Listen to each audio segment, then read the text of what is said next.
Ya es jueves, jueves de Marta Lamas, quien además nos va a platicar del caso Néstor Salgado, que conoce perfectamente porque lo ha acompañado pues desde el principio. Marta, buenas noches. Buenas noches, Mario, ¿qué tal? Ahora platicamos antes de entrar al aire, Sí.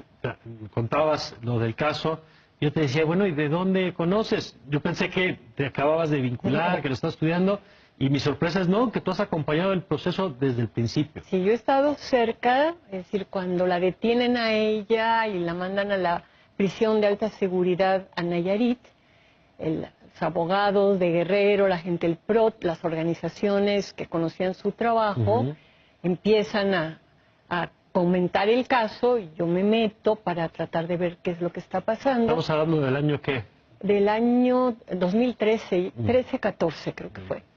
Entonces, fíjate, a mí lo que me tiene muy sorprendida es que ya hubo una resolución de un juez federal diciendo que no hay secuestro. Lo que hizo Néstor en sus funciones de policía comunitaria fue detener a ese señor que aparece sentado allí junto a Isabel Wallace y a Alejandro Martí, que es el síndico, o era síndico Armando Patrón Jiménez. Él estaba acusado por la gente de la comunidad de haber cometido el delito de abigeato, que es robo de ganado, y estar involucrado en justamente el asesinato de unos ganaderos a los que les habían robado el ganado. Entonces ella en sus funciones de policía va y lo detiene y lo lleva a la casa de justicia.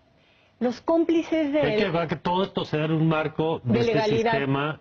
Sí, es que bueno, Guerrero es el estado en donde en el año 2011, por ley se reconoce la legalidad de las acciones de la policía comunitaria, con una ley que es la ley 701. Entonces, los cómplices de este señor Patrón Jiménez son los que avisan que ha sido secuestrado. Y a Nestora la detienen militares y luego la Marina y la llevan a esta cárcel de alta seguridad en Nayarit. Entonces, cuando se empieza a hacer la investigación de por qué le están acusando de secuestro, ella había hecho otra cosa que fue que unas mamás creo que llegaron, probablemente la chiquita que sale ahí es una de ellas, a pedirle que sus hijas andaban en malos pasos y que andaban bebiendo y con unos señores y que por favor las sacara de ese rollo. Y creo que las pepenó y las llevó a un convento. Y a partir de allí se arma esta historia del secuestro.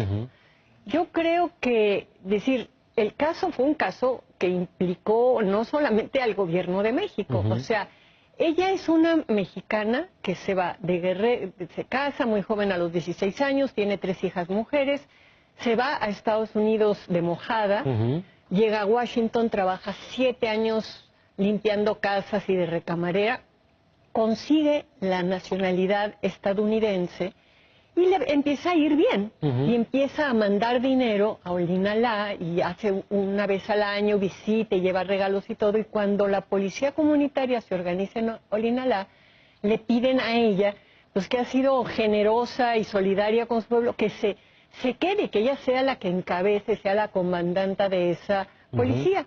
Y ella decide, pues sí, que ya es hora de regresar a México y hacer eso. Y lo primero que hace es enfrentarse contra los narcotraficantes. Tú sabes que Guerrero es el estado donde se cultiva amapola, donde pasan, bueno, casi todas ¿cómo se llama? Los caminos de la droga por allí, ¿no? Entonces ella se empieza a enfrentar con los narcotraficantes, con este señor Patrón, que además los cómplices de él tenían amenazados a los que vendían en el pueblo para ellos acaparar todo el material de construcción y venderlo más caro. Se empieza a desarmar entre telas de corrupción y evidentemente pisa muchos callos y cae muy mal. Algo que perdón, Marta, que te interrumpa, pero algo que me contabas también, que además has escrito ya 6 artículos. 6 artículos sobre la historia, sí. El papel de organismos internacionales y organismos de derechos humanos. Es decir, al ella tener la nacionalidad estadounidense, la Clínica de Derechos Humanos de la Universidad de Seattle, el doctor Thomas Antiowac, va a tomar el caso para empezar a investigar. Entonces sí va a haber una investigación que se hace por un lado de Estados Unidos, va a entrar la Comisión Interamericana de Derechos Humanos de la OEA, que va a hacer una resolución, que aquí traigo el número, la 56 diagonal 2015, del Grupo de Trabajo de Naciones Unidas sobre Detención Arbitraria. Ahí se puntualiza que aunque el gobierno federal desestimó el caso de Nestora, el fiscal de Guerrero emplazó nuevos cargos en su contra basado en los mismos hechos, cuando ya la justicia federal la había absuelto.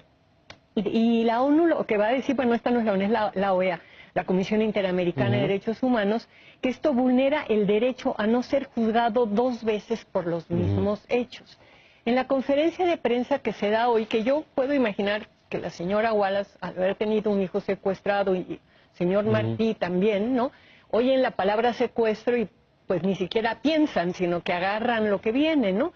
Pero hablaron de que en este momento había apelaciones abiertas.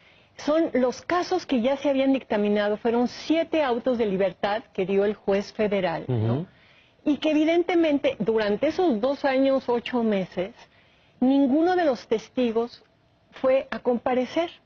Ahora, qué casualidad que en un momento electoral ya vienen a México y hacen, yo sospecho, ya ves que el sospechosismo en esta época, porque evidentemente lo que hizo Mide el otro día, que a mí me dio muchísima pena, porque aunque yo no iba a votar por él, me parece un tipo muy decente, fue por golpear a López Obrador, decir que Nestora es secuestradora cuando un juez ya dijo que no lo es. Y si ahorita hay apelaciones de quienes vienen a decir que han sido secuestros, bueno, eso habrá que revisarlo la justicia, pero la presunción de inocencia de ella, es decir, a mí le podrá gustar o no que una policía comunitaria sea candidata y tiene derecho a decir no estoy de acuerdo por eso, pero yo creo que se equivocó tremendamente en calificarla de secuestradora. Creo que sí debería de ofrecer una disculpa o rectificar, pero además lo que a mí me tiene alucinadas es la suciedad del juego político. O sea, por golpear a López Obrador, querer echarle tierra a una mujer que debería de ser considerada una heroína en nuestro país, que sin necesidad económica vino a su comunidad a apoyar, que se enfrentó contra el narcotráfico, que detuvo a gente en sus funciones de policía. A lo mejor hubo errores, yo ya no, esa parte ya no la vi, digamos, con mis ojos, ¿no? Pero que hay todo un entramado de gente que la detesta, porque les tocó negocios y que en este momento están apareciendo junto a Isabel Miranda de Wallace y el señor Martí, realmente es como para decir qué están haciendo con esto, ¿no? Entonces yo sí espero que la denuncia que puso Nestora de daño moral lleve al Poder Judicial a revisar que aquí ya hubo una resolución. Y este señor, patrón, que fue el supuestamente secuestrado, está volviendo a decir eso. Hay un tema hasta de discriminación, Mario. O sea, una gente, hasta cuando entran a la cárcel y cumplen su condena, cuando sale, tú no tienes derecho a estar diciendo, es que estuvo en la cárcel, que no sé qué, no sé cuánto. La reinserción, en términos no discriminatorios, implica que tú ya pagaste lo que tenías que pagar. Ella ni siquiera tuvo que pagar, porque ella la ponen en libertad, no porque le perdonen, sino porque no le encuentran delito, porque se entiende toda esta lógica con la que estuvo. Entonces, bueno, yo estoy entre deprimida, enfurecida, sorprendida, y obviamente que estoy con Nestora Salgado. Gracias, querida Marta. Gracias, Mario. Gracias, Marta Lamas, como todos los jueves en este espacio.